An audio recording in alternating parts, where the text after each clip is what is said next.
Boa noite, igreja. A paz do Senhor Jesus. Amém. Antes de eu começar aqui, eu queria deixar o meu muito obrigado pela oração da igreja, né? Eu queria encontrar uma palavra melhor do que o obrigado, mas eu creio que o obrigado ele é o suficiente assim dentro do nosso vocabulário, né? Muito obrigado mesmo. Eu e a Welly, que a gente tem uma plena certeza de que a oração da igreja preserva a nossa vida na presença do Senhor. E o Tito nasceu, está bem, graças a Deus. O Élica também está bem, está guardada lá, está sendo cuidada pela mãe dela, pelo pai dela. E isso é bênção de Deus sobre as nossas vidas. É só agradecimento e alegria mesmo. Então, fica o meu sincero agradecimento pelas orações da igreja. E não parem de orar por mim. A gente combina sempre assim, né? Vocês oram por você, por mim, e eu oro por vocês. Amém? Pedi vocês para estar abrindo a Bíblia de vocês no Evangelho de Marcos, no capítulo 4. A gente vai estar lendo do verso 35 ao 41.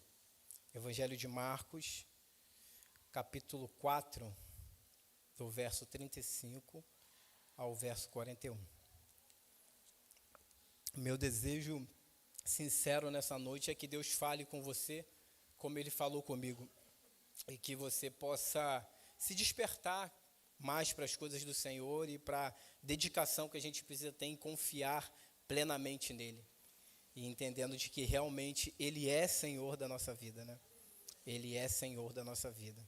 Toda vez que eu e você, desde o dia que eu e você decidimos aceitá-lo ou fomos chamados por Ele, né? Atraídos para a presença dEle e dizemos sim, você tem um Senhor por você. Você tem um pai, tem um guia, tem alguém que cuida de você. Todos vamos ao texto. Diz assim a palavra do Senhor. Capítulo 4 de Marcos, a partir do versículo 35. Naquele dia, sendo já tarde, Jesus disse aos discípulos: vamos passar para outra margem. E eles, despedindo a multidão, o levaram assim como estava no barco. E outros barcos o seguiam.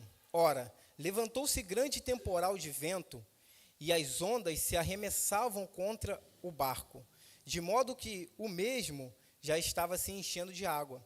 E Jesus estava na popa, dormindo sobre o travesseiro.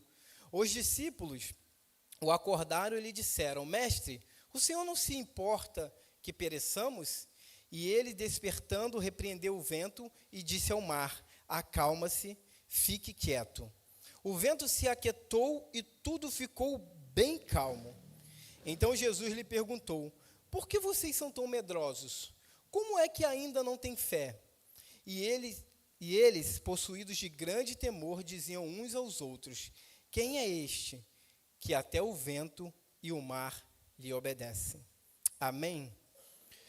Amados, esse é o Evangelho de Marcos. A gente conhece esse texto é um texto que também se encontra no Evangelho de Mateus, no capítulo 8, verso 23 a 27, e em Lucas também, no capítulo 8, versículo 22 a 25. É um texto conhecido da gente. O Evangelho de Marcos, ele é um evangelho fantástico, né? Ele tem essa característica de ser um evangelho um pouco mais acelerado, assim, que possamos dizer, né? Porque os fatos, Marcos vai trazendo os fatos muito um atrás do outro, sem talvez uma explicação assim, talvez mais completa, como a gente vê em Lucas e no Evangelho de Mateus. Mas é um evangelho fantástico, um evangelho maravilhoso. Marcos, também conhecido como João Marcos, a gente vai ver citações dele no livro de Atos, né, lá no capítulo 12. A gente vai ver que ele participou da primeira viagem missionária com Paulo, seu parente Barnabé, a gente vai ver isso em Colossenses. E a tradição diz de que Marcos ele foi companheiro de Pedro, né? E eles sugerem de que, eles acreditam e dizem de que Pedro contribuiu muito para o Evangelho de Marcos. Eu queria trazer esses dados para vocês. E eu queria trazer alguns dados agora interessantes do Evangelho de Marcos, que eu colhi da Bíblia Thompson, a Bíblia de Estudo, e assim como outros comentários, que diz assim, que a palavra-chave do Evangelho de Marcos é imediatamente, repetida no livro cerca de 41 vezes, trazendo a ideia de urgência, né? O Evangelho ele caminha nessa perspectiva, trazendo a ideia de que o reino precisava ser inaugurado mesmo. Algumas particularidades desse evangelho. É o evangelho mais curto da Bíblia, né? O seu estilo é vivo e pitoresco, interessante. Grande parte do tema está presente em Mateus e Lucas, mas não se trata de simples repetições, pois Marcos contém muitos detalhes que não aparecem nos outros evangelhos. E o tema principal do evangelho de Marcos é fantástico: Cristo, o incansável servo de Deus e dos homens. A vida de Jesus é descrita como sendo cheia de boas obras, seu tempo de oração era interrompido, nós vamos ver isso em Marcos 1, 35 a 37. Algumas vezes não tinha tempo nem para comer, pelo fato de serem dos seus contínuos chamados, as pessoas chamavam ele sempre para o serviço, nós vamos ver isso em Marcos 3, 20. Seus amigos diziam que ele estava fora de si, Marcos 3, 21. As pessoas o buscavam quando ele queria descansar, Marcos 6, 34. E em Marcos 6 é brilhante, né? Porque Jesus, ele está querendo ir descansar, pede os seus discípulos para ir para um outro lugar, mas a multidão o cerca e o texto diz que Jesus se compadece da multidão. Então, esse tema principal que percorre o livro de Marcos é interessantíssimo. Jesus verdadeiramente é o servo de Deus e dos homens. Ele está atento a tudo e a todo. E o texto de hoje, ele também não foge disso. Jesus, ele está num barco e ele é interrompido, seu descanso é interrompido, mas Jesus está sempre pronto para socorrer os aflitos. E esse texto vai falar sobre tempestades, né? Aí eu queria trazer algumas abordagens antes da gente entrar no texto. É inevitável a tempestade na nossa vida, né? São dias ruins, são aflições da vida. Como disse Hernandes Dias Lopes, elas são imprevisíveis, as tempestades chegam de súbito, inesperadamente elas vêm, e elas não mandam aviso, não enviam mensagem, chegam repentinamente, agitando nossa vida. É assim, amados, as tempestades são assim. Eu não gosto disso, eu odeio a ideia de passar por tempestade.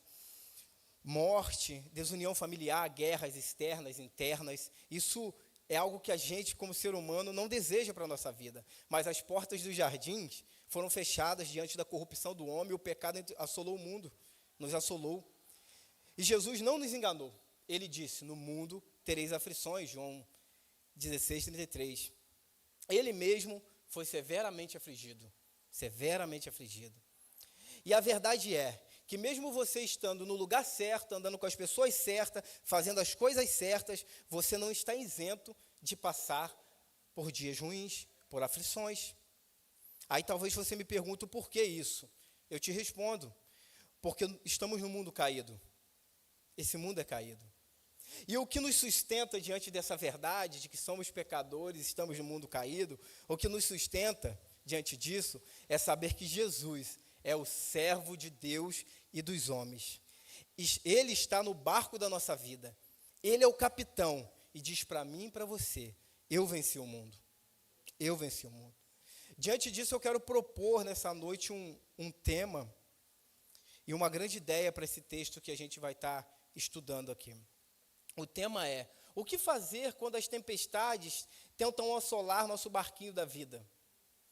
E a grande ideia é, em meio às tempestades, não permita que o medo ocupe o trono do seu coração e lhe tire a fé, porque Jesus está em meio à tempestade e Ele continua sendo Senhor, Mestre e Guia da sua vida.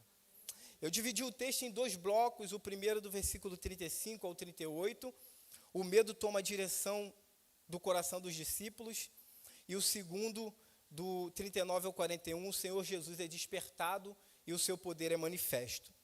Amados, nós vamos olhar por texto e tentar entrar no que Marcos está narrando aqui, e é brilhante o que ele fala aqui.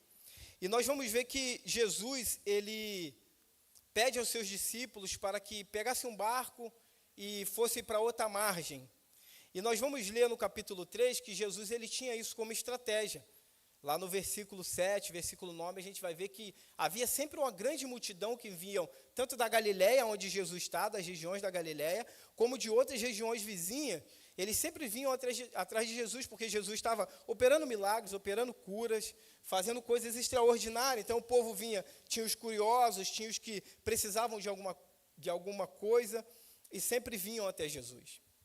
E aí Jesus tem uma estratégia brilhante, ele fala para os seus discípulos assim, arruma um barquinho, sempre tenha um barquinho, porque quando a multidão começar a apertar, a gente sai um pouquinho para mar adentro, e dali eu ministro a multidão.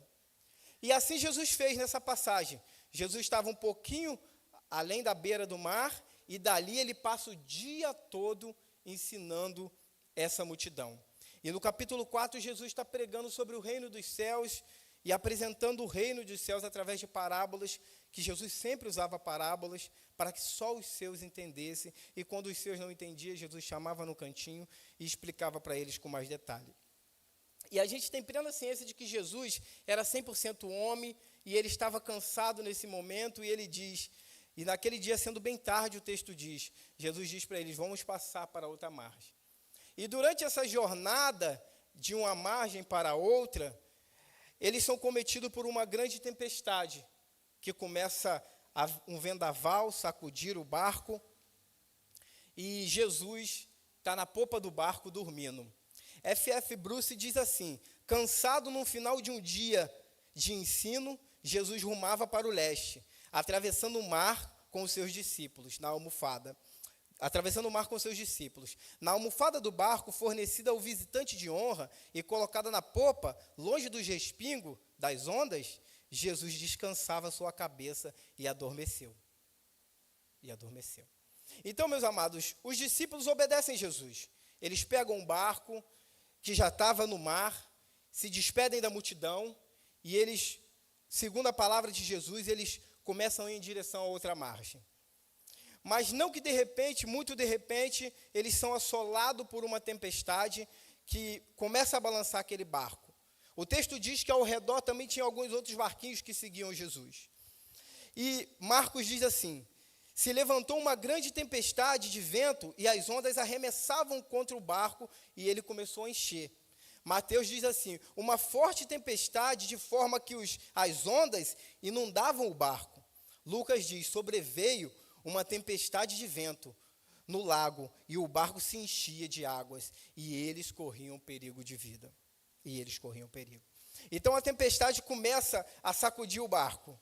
O vendaval começa a, de alguma forma, preocupar aqueles discípulos, aqueles homens que estavam dentro do barco. E a gente vai estar falando isso mais para frente, mas é notório de que, com certeza, nesse barco havia pescadores. Haviam homens experientes, haviam homens que sabiam lidar com alguns tipos de tempestade que se levantavam.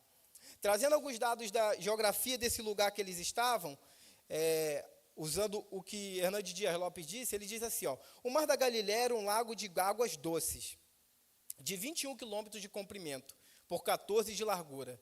Esse grande lago era encurralado pelas montanhas de Golã.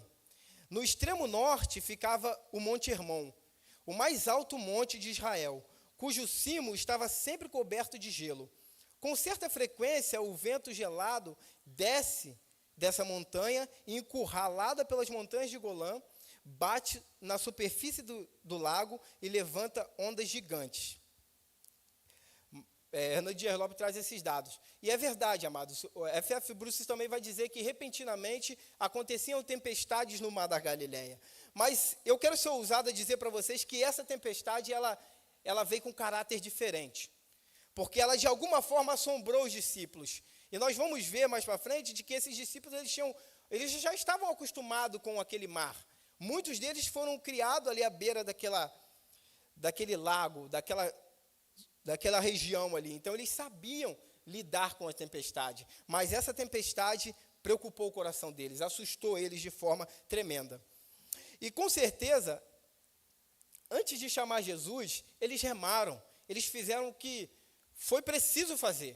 Remava para um lado, o vento jogava para o outro, remava para o outro, o vento jogava para o outro, já não sabia mais o que fazer. Provavelmente, talvez, ao redor escutava os outros barcos vizinhos, alguém gritando, meu Deus, o que vamos fazer? As águas estão inundando o nosso barco.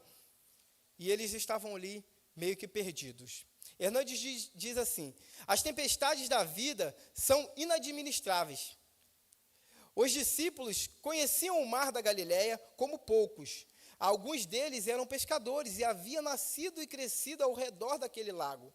Dali eles tiravam o seu sustento, mas o que era tão familiar para eles tornou-se uma ameaça quando a tempestade chegou. Então, a nossa vida é assim, né? Marcada por alguns eventos que são inadministráveis. Essa tempestade na vida dos discípulos era inadministrável.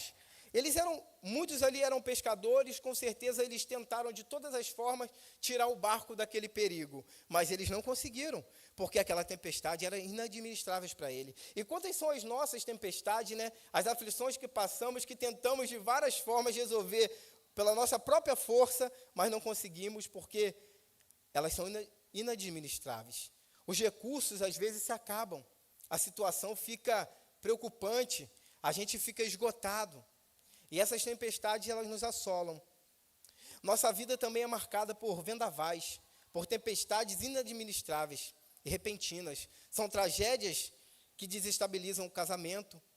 É uma briga que desagrega relacionamento familiar. É um conflito entre irmãos, é um conflito entre amigos. É o desemprego, é o divórcio.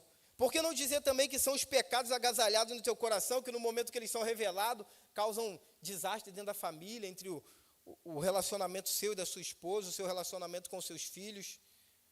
Os sonhos que não são realizados, o orgulho que não deixa pedir perdão e desenvolve doenças que muitas das vezes são incuráveis, uma doença incurável. Os abandonos, os dias maus. Parece que a vida não vai ter fim. Parece que os dias maus não vão ter fim. Nós vivemos essas tempestades também. Nós somos assolados de forma incalculada por nós. Sabe quando a gente tenta projetar? A gente calcula tudo, a gente faz tudo talvez de uma forma coerente, mas por vezes a gente pode ser pego pelas tempestades. E elas podem se tornar de forma inadministráveis para nós. De forma que a gente não consegue fazer nada.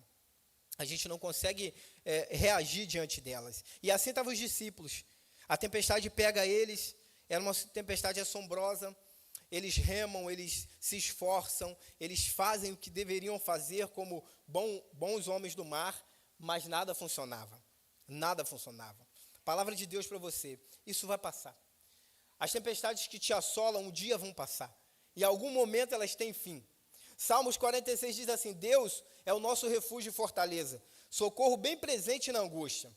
Ainda que as águas rujam e se perturbem, ainda que os montes se abalem pela sua braveza, há um rio cujas correntes alegram a cidade de Deus, o santuário das moradas do Altíssimo. Deus está no meio dela, não se abalará, Deus o ajudará ao romper da manhã.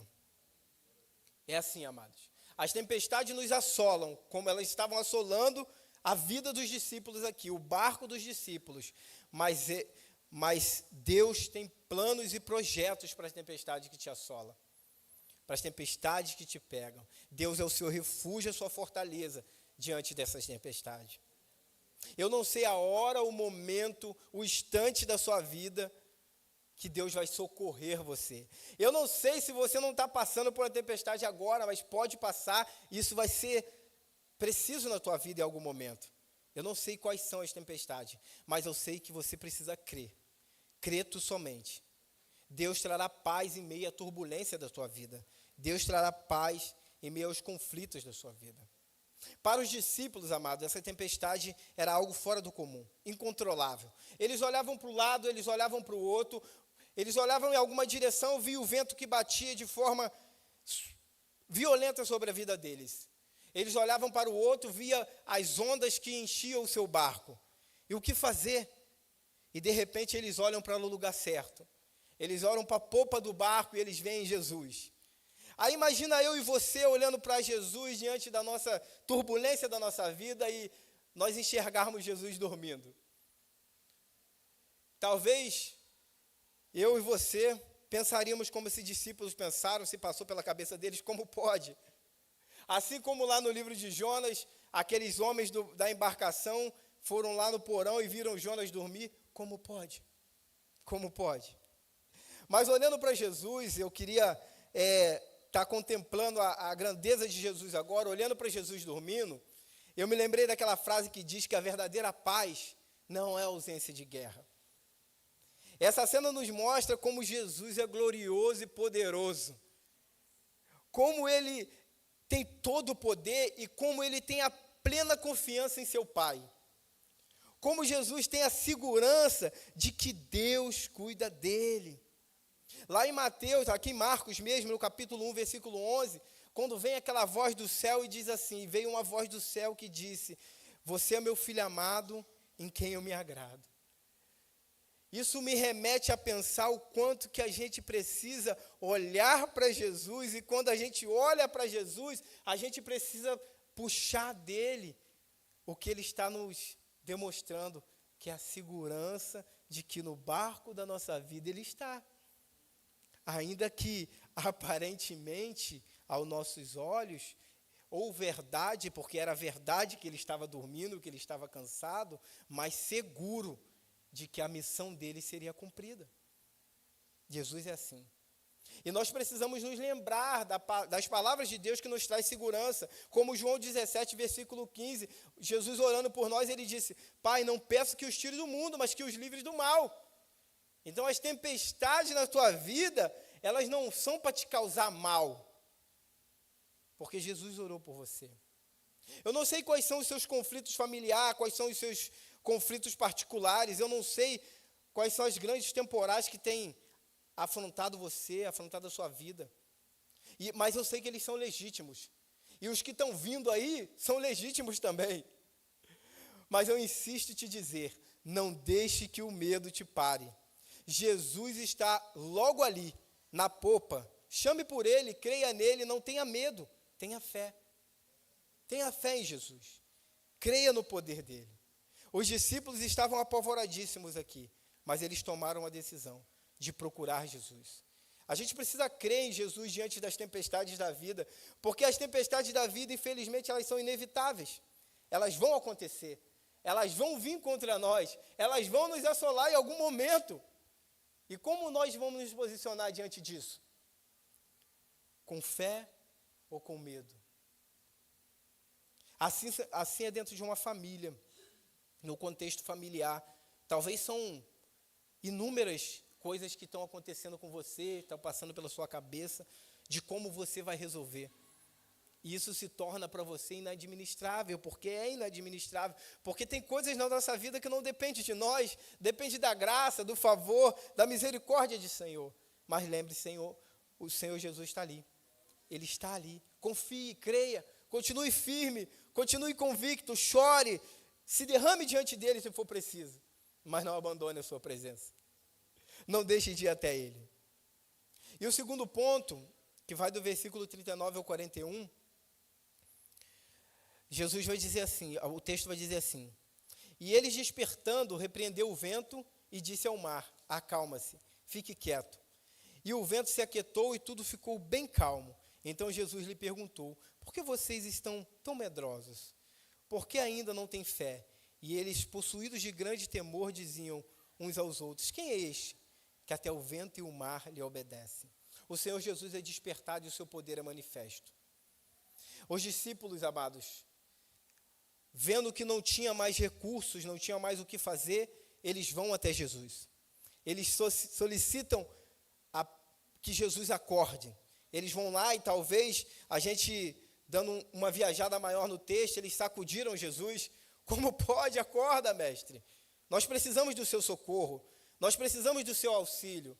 Mas como eu disse anteriormente, Jesus está sempre atento ao clamor dos aflitos. E Jesus acorda, se levanta, e ele diz ao mar, ele diz ao vento, eu te repreendo. Se coloque no teu lugar, pare agora. Ele diz ao mar, acalma-se, fique quieto. Jesus é digno de toda a honra e de toda a glória e de todo o poder. Carlos Oswaldo Pinto, em seu comentário Foco e Desenvolvimento, ele vai dizer assim, ó, sua autoridade divina brilha quando ele acalma a tempestade no mar da Galileia.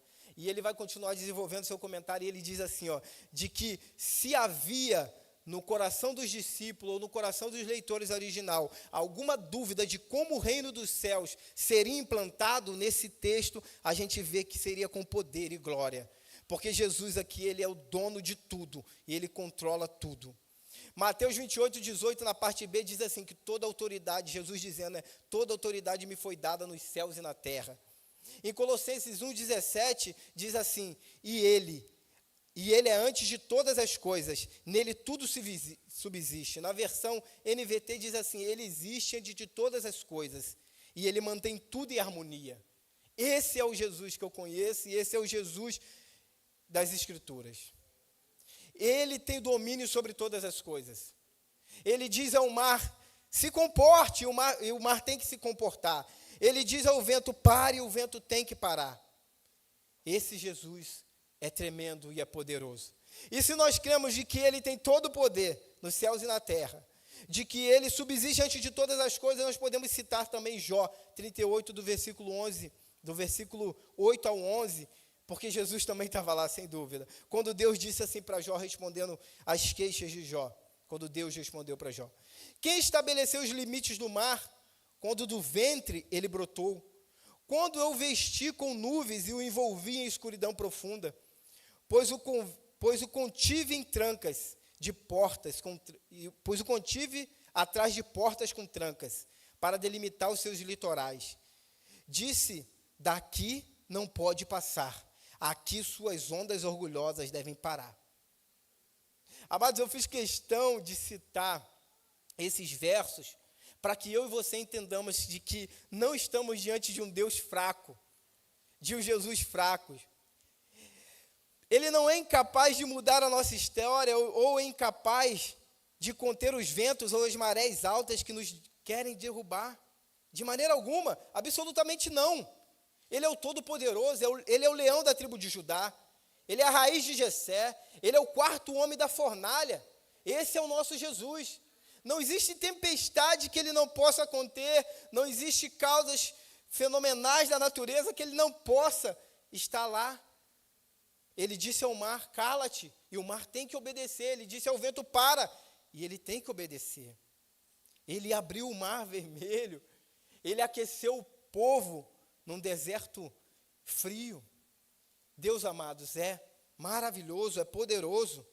E aqui, nesses versos, está o poder dele sendo manifesto nos elementos da natureza. Deus tem todo o poder para controlar as tempestades que estão assolando a tua vida. Deus tem todo o poder para controlar as tempestades que podem vir na sua vida. A tempestade da vida do crente, ela não é para a morte, mas é para nos ensinar. E é isso que nós temos que aprender com as tempestades, e nós vamos ver como os discípulos aqui precisaram ser tratados. As tempestades que sobrevêm sobre a vida de um crente não é para a morte, mas é para ensiná-lo. É para te capacitar, é para te fortalecer, é para te deixar mais forte. A gente precisa entender isso. Hernandes diz assim, as tempestades da vida são pedagógicas. Mesmo quando a tempestade foge do nosso controle, ela está sob o controle de Jesus. Aquele que está conosco tem autoridade sobre o vento, sobre o mar. As tempestades da vida não vêm para nos destruir, mas para nos ensinar. Elas não acontecem à revelia. Elas são instrumentos pedagógicos para nos fortalecer na fé. É isso. É isso, amados. Ele está com você em meio às tempestades, em meio aos acontecimentos da sua vida. Ainda que o seu barco esteja balançando, não desista, aprenda. Permita-se ser ensinado por Jesus. Talvez vai acontecer coisas na nossa vida que a gente não consegue entender de início, a gente não consegue saber o que está acontecendo, como os discípulos, não, espera aí, como assim? Tudo estava calmo, já era de costume a gente navegar com o Senhor Jesus, foi Ele que deu a estratégia da gente ter um barco, como assim isso pode acontecer? Mas Jesus queria ensinar para eles, Jesus queria testar o coração deles. E aqui nós vamos ver que Jesus acalma duas tempestades. Duas tempestades são acalmadas por Jesus. A primeira é notória, que é o vento e o mar que estava sacudindo o barco deles. E rapidamente Jesus disse, olha, vento, para aí, mar, acabou. E é interessante que o texto diz, que tudo ficou bem calmo. Agora é a hora de Jesus cuidar da segunda tempestade, que é a que mais nos fragiliza, que é a tempestade interna do nosso coração. Ele pergunta: por que vocês têm medo? Por que vocês estão tão medrosos? Como é que ainda não têm fé? Me permita repetir essas mesmas perguntas para vocês, e são as mesmas perguntas que eu fiz para mim durante esse período. Por que você tem medo ainda? Por que você está tão medroso? Por que você não tem fé? Por que você não se lança diante do Senhor? Por que você não confia nele? Qual foi o dia que Deus te decepcionou? Qual foi o dia que Jesus te decepcionou? Qual foi o dia na tua história de crente em Cristo Jesus, se dedicando ao pé dele, que ele nos decepcionou? Esse era o questionamento de Jesus para os seus discípulos. Mas antes de continuar explicando por que Jesus perguntou isso para os seus discípulos, eu queria reforçar de que Jesus, ao acordar, ele não desprezou o que estava acontecendo ao redor. Ele não desprezou o fato, como Marcos disse, de que seus discípulos corriam perigo de vida, como Lucas disse, né, de que seus discípulos corriam perigo de vida. Assim como Jesus, de maneira alguma, está desprezando os sofrimentos que você tem passado, as agonias que você tem passado, as aflições que você tem passado, as tempestades que têm assolado o seu barco da vida. Ele não despreza isso. Por isso que antes dele tratar os discípulos, ele diz aos fenômenos da natureza: para. Mas, amados, Jesus precisava tratar o coração dos discípulos dele. Porque se nós voltarmos um pouquinho no texto, lá no versículo 35, na parte B, quem chamou os discípulos para ir para outra margem? Jesus. Ele disse: vamos passar para outra margem. Às vezes nós temos amnésia, né? A gente esquece, os discípulos esqueceram de que foi Jesus que chamou eles. Eu e você muitas das vezes esquecemos que foi Jesus que nos chamou para viver para a glória dele, de viver para o louvor da glória dele. Aí nós esquecemos, mas foi Jesus que disse: vamos para outra margem. Não importa o que vai acontecer durante o percurso, você vai chegar lá. Você vai chegar lá. Jesus não é mentiroso. O diabo sim é mentiroso. Jesus não. Jesus chamou os discípulos dele para ir para outra margem. Por que a confiança deles foi roubada pelo medo tão rápido assim? Por que se deixou ser levado pela situação ao redor? Porque nós vemos que tem os discípulos aqui que estão apavorados. Eles dizem para Jesus: mestre, não te importa que pereçamos? Como que pode o medo ocupar o coração de alguém que já recebeu a palavra: nós vamos para outra margem? A gente não pode esquecer das promessas do Senhor. O que fortalece um crente é conhecer as Escrituras de Deus e guardá-la no coração. Porque nos momentos de aflição, você repete para você mesmo, para que você se fortaleça mais. Assim é na vida do crente. Assim é na vida do crente. Na oração de Jesus, na oração sacerdotal de Jesus, eu quero tirar alguns recortes do versículo para que eu e você venhamos a entender, para que você entenda que apesar dos ventos serem fortes, as águas estarem entrando no barco da vida, Jesus está na popa, para te lembrar que foi Ele que te garantiu uma travessia segura. Então, se Jesus está na popa, você não precisa ter medo, porque a ordem é: vamos para outra margem, vamos para o outro lado. O que eu quero que você entenda com esses trechos de João 17 é que Jesus sempre cuida de você. Jesus sempre cuida de mim. Jesus sempre cuida da nossa família. Olha que interessante, Jesus sempre cuida da nossa família. Ele orou ao Pai por você, pela sua família. Ele orou por você. João 17, no versículo 9, diz assim: é por eles que eu peço, não pelo mundo, mas por aquele que me deste, porque são teus. No versículo 11 diz assim: Pai Santo, guarda-os em teu nome. No versículo 15 diz assim: não peço que os tire do mundo, mas que os livre do mal. No 17 diz, santifica-os na verdade, a tua palavra é verdade. No 24 diz assim, Pai, a minha vontade é que onde eu estou, também esteja comigo os que me deste. Você não precisa ter medo, Jesus te confiou o reino, Ele vai cuidar de você até que Ele venha. Essa luta, esse vendaval, não é para a morte, é para te fortalecer. Era isso que Jesus queria deixar bem claro ao coração dos seus discípulos, de que olha só, eu já disse para vocês que vamos passar para outra margem, como que vocês deixaram o medo tomar conta do seu coração a ponto da fé sair? Aonde está a fé de vocês em me seguir desde o começo? Por que não lembrar de todos os milagres que Jesus fez até aqui, esse momento, e como andar tão temeroso? Eu não estou dizendo, amados, que você não vai ter medo. Eu não estou dizendo que você não vai se afligir, não vai chorar, não vai ter momentos que você vai gritar e falar, Senhor, onde você está? Eu não estou dizendo isso. Mas eu estou dizendo que aqueles que estão em Cristo precisam confiar. É você repetir para você mesmo, eu não estou vendo nada, eu não estou sentindo nada, mas eu creio. Eu sei que vai ter um fim. Eu sei que é garantia de eu chegar na outra margem, porque Ele disse. Se Jesus prometeu para você o céu e você creu, o céu é teu. Você vai ser herdeiro. Você vai chegar lá. Você vai chegar lá. Deixa que Jesus acalme as tempestades internas do seu coração. Ele orou por você, Ele te ama. Ele quer cuidar de você. Esse é Jesus. Hernandes disse assim, ó, Jesus tem todo o poder para acalmar, não só a tempestade que está do lado de fora, mas também os vendavais do medo que estão dentro de nós.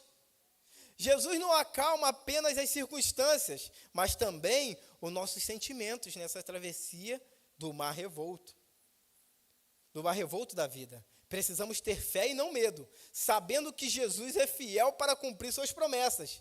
Nosso destino era o outro lado e não o naufrágio. O destino dos discípulos era o outro lado da margem, não o naufrágio. Você não vai naufragar. Você não vai morrer enquanto as promessas não se cumprirem.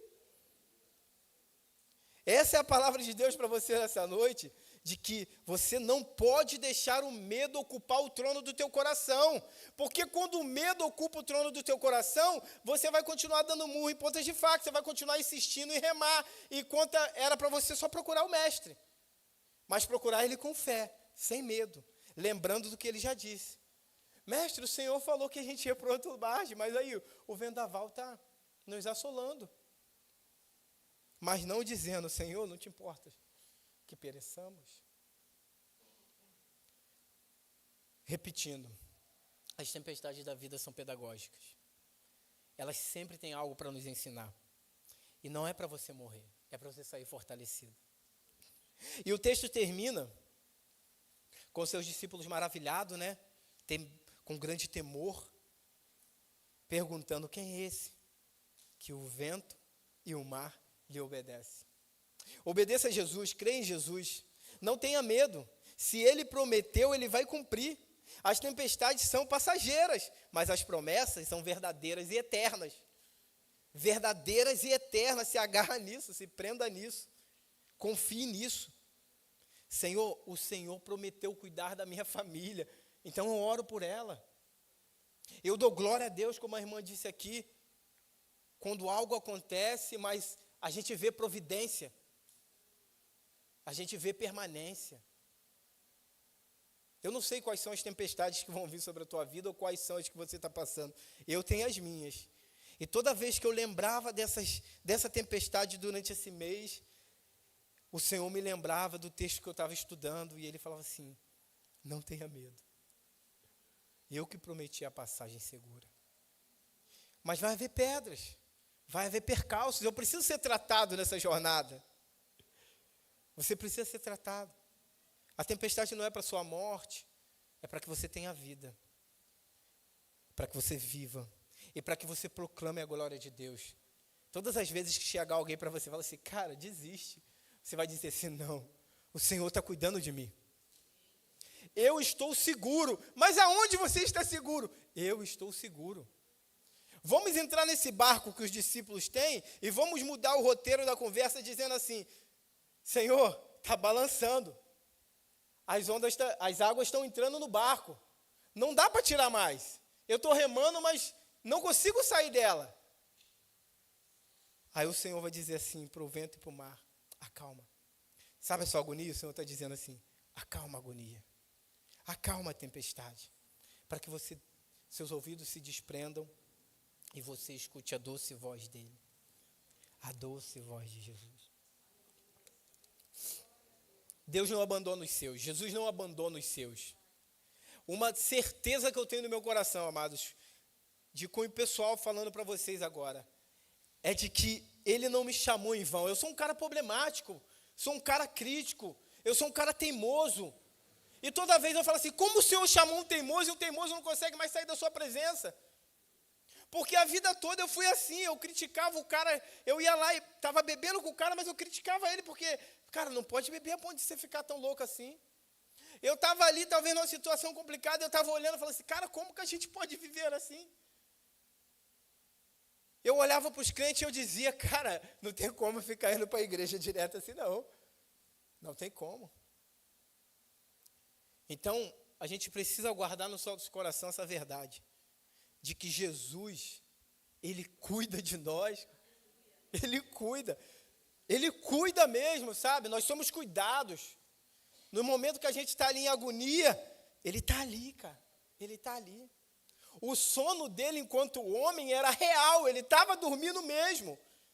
Mas o Pai estava cuidando dele, porque a essência dele é divina também. A glória dele é divina. Desperta ele, se preciso for.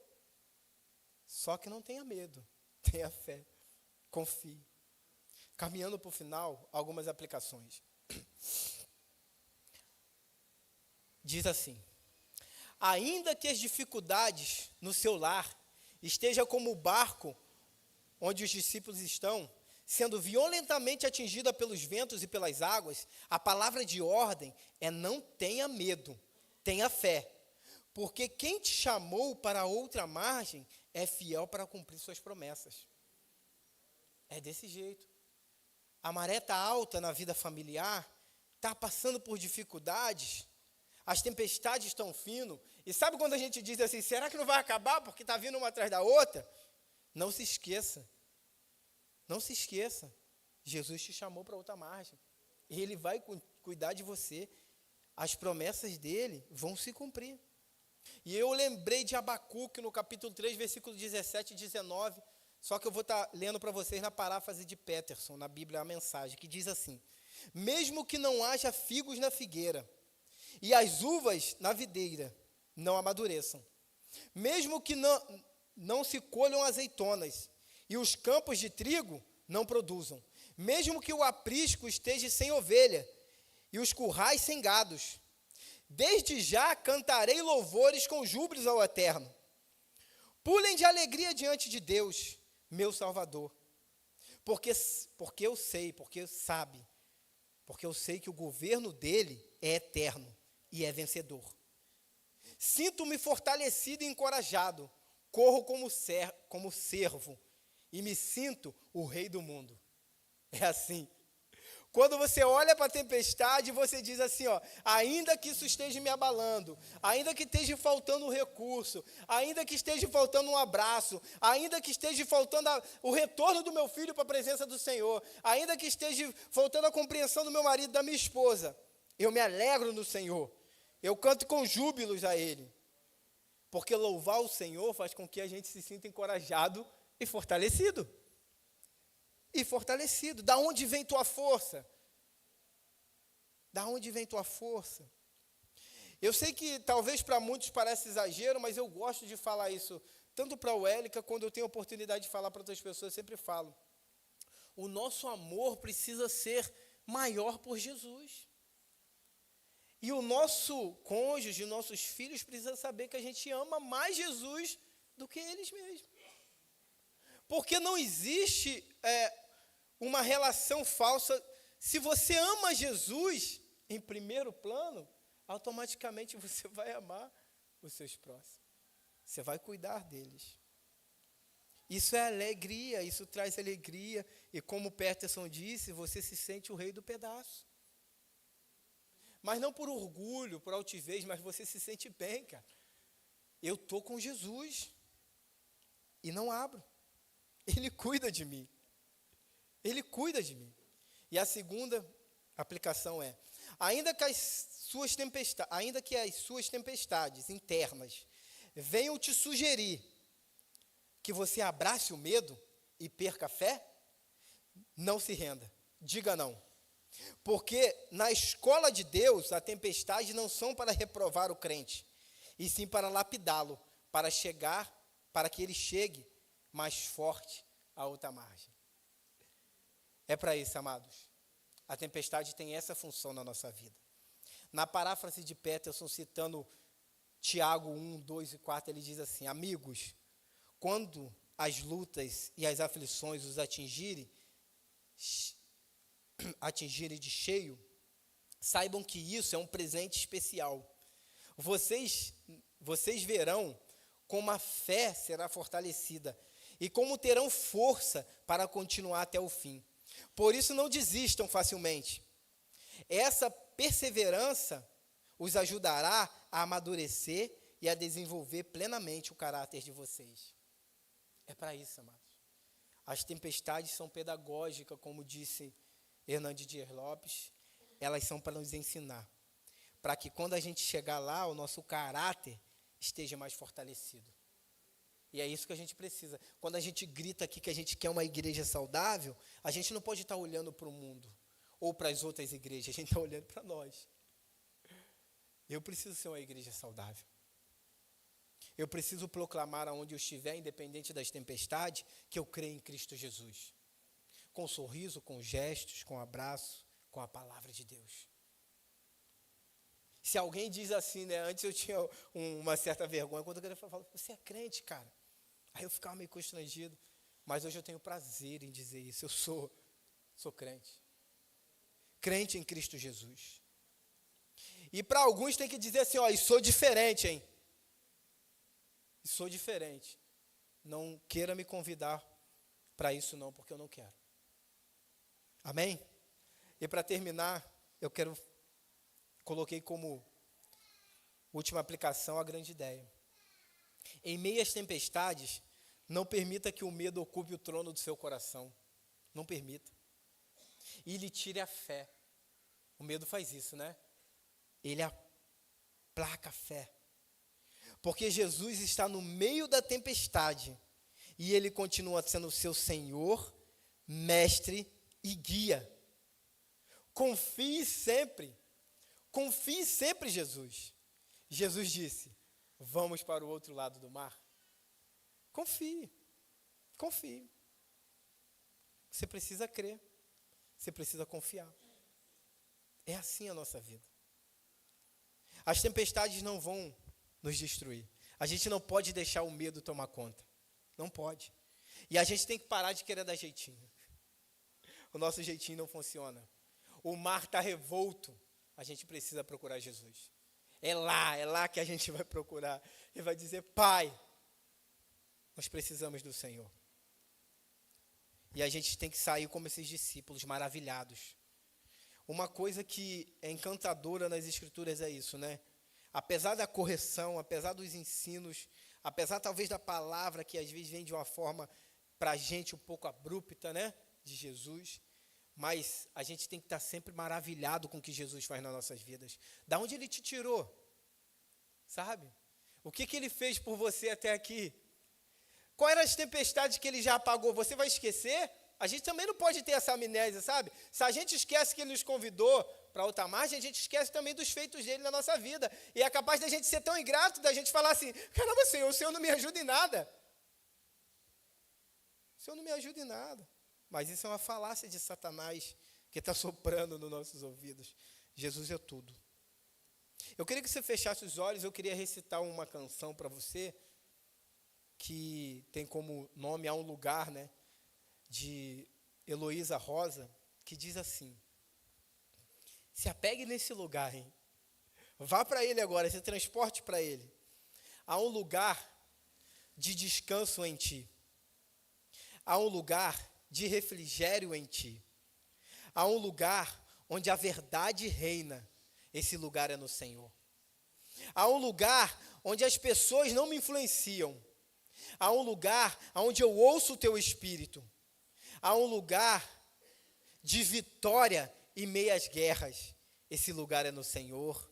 Esse lugar é no Senhor. Há um lugar onde a inconsistência não me domina. Há um lugar onde minha fé é fortalecida. Há um lugar onde a paz é que governa. Esse lugar é no Senhor. Há um lugar onde os sonhos não se abortam. Há um lugar onde o temor não se enrijece. Há um lugar que quando se perde é que se ganha. Esse lugar é no Senhor. Esse lugar é no Senhor. De ti eu preciso, Jesus. Clame a Ele, diga para Jesus, vamos orar junto. Senhor, de ti eu preciso. Ó Pai, se as tempestades da vida estão me assolando, se as tempestades estão me preocupando, se eu estou perdido igual os discípulos estavam, se os meus recursos se esgotaram, se eu já remei tanto e estou cansado, Pai, não consigo mais, ajuda eu a ir para esse lugar onde a verdade reina, aonde o Senhor está, Pai.